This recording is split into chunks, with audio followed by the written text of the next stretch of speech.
All right, so I'm here with Wendell, and we have Custer's revolver, Colonel Custer's revolver, and this is an amazing historical piece here. Could you tell me more about this? This now is one of two. The second one now, this one here was taken at Last Stand Hill, and Custer was carrying it originally, but when this was taken, it was in his coat. He wore a leather fringe coat that day, and this one and its sister gun was in each pocket. They were just simply in the pockets. And so what happened was that when Custer started across the river at the Medicine Tail Coulee, White Cow Bull jumped out from behind a tree with a 45-70 rifle and hit him right here in the shoulder, flipped him off into the river. So they loaded him up then and took him up on Last Stand Hill, and Doc Lord went to work on him. This revolver was still in his coat pocket. The coat was taken off by Dr. Lord, and then it was just laid there. And so then Doc Lord bandaged him all up. But then at the end of the battle, he was unconscious the whole battle. Then at the end of the battle, he sat up. And of course, the Native Americans thought that he had come back from the other side. So everyone was quite taken with even wanting to do anything with him, except for one young man who was 13 years old, and his name was Charging Hawk.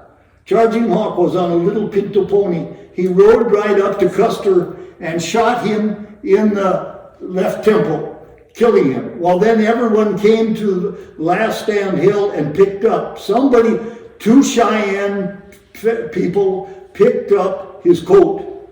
It was a father and a son. Well, they were, and a little boy said that coat is mine. And so they got into an argument. Well, they took one of the guns out of the Cheyenne, took one gun out of one of the pockets. And then Buffalo Bull, who was the uncle of this little boy, rode over and he ripped the coat out of the Cheyenne's hands and laid the coat across his lap. So then when the Cheyenne backed away, then he was going to give the coat back to the little boy. But there was this revolver was in the other pocket, and it was coming out. So he took it and kept it. He gave the coat back to the little boy. Now I have held the coat, but it has been so tattered that it was not worth saving. But it was still in the family, and that's where this came from too, from the family. Very cool. And this is pretty amazing. It's got the... Yes. See, Custer always had a custom that he went to West Point. And if you are a cadet at West Point, you mark everything that belongs to you. He carried that through his life. He marked, the gun is marked with his name on it. There's nothing that Custer owned and does not have his name on it.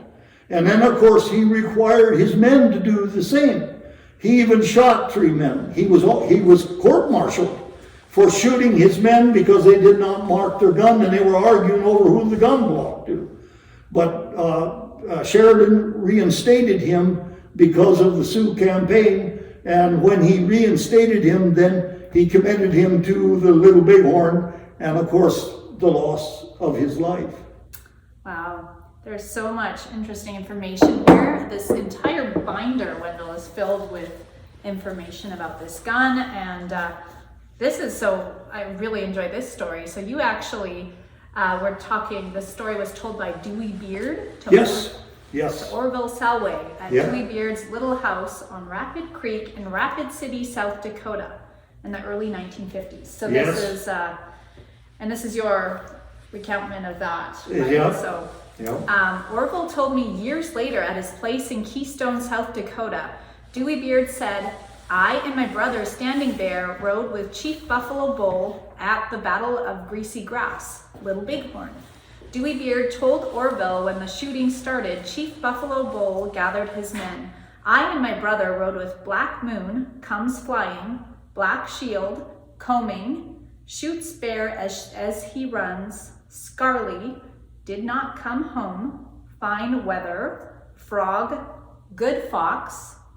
Spotted rabbit, humped the crow, and brown wolf. There were 5 other, and I'm not sure. This is the Yes. Many conjus. Many conjus Now, with us. stop right there.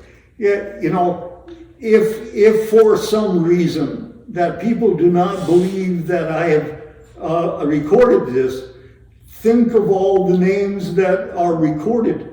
Now, if you want to go to other historians, such as Utley and Wendell, these are great, great authors, they will confirm exactly what I was told and what you're reading. Go ahead and continue. That's amazing.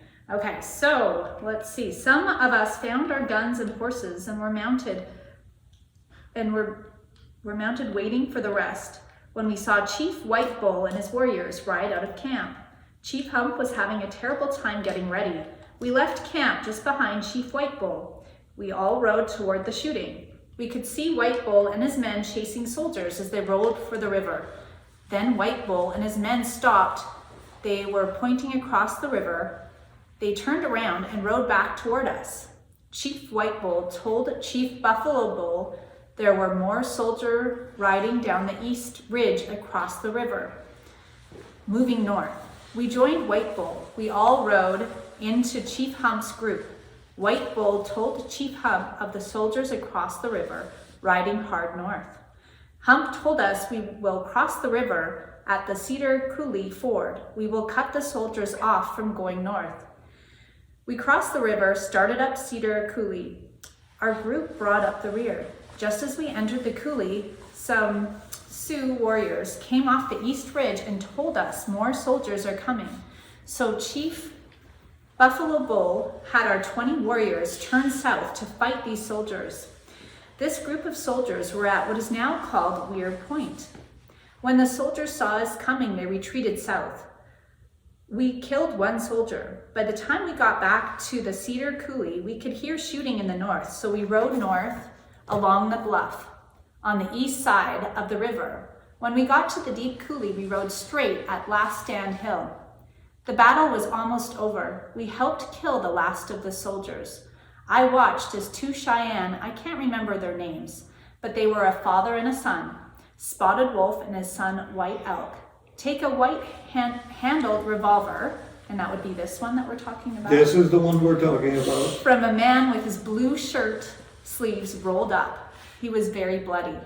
This soldier had hair under his nose.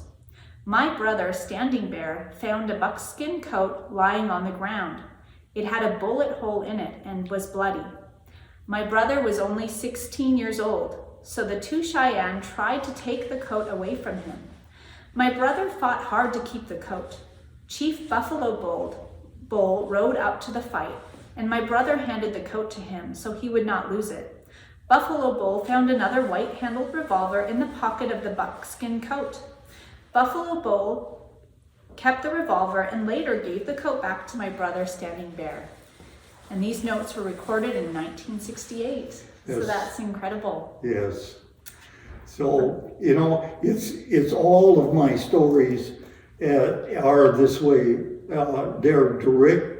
Everybody's name is in place, you know, and it's Amazing history that should not be lost. It's amazing history. Thank you so much, Wendell, for sharing this with us.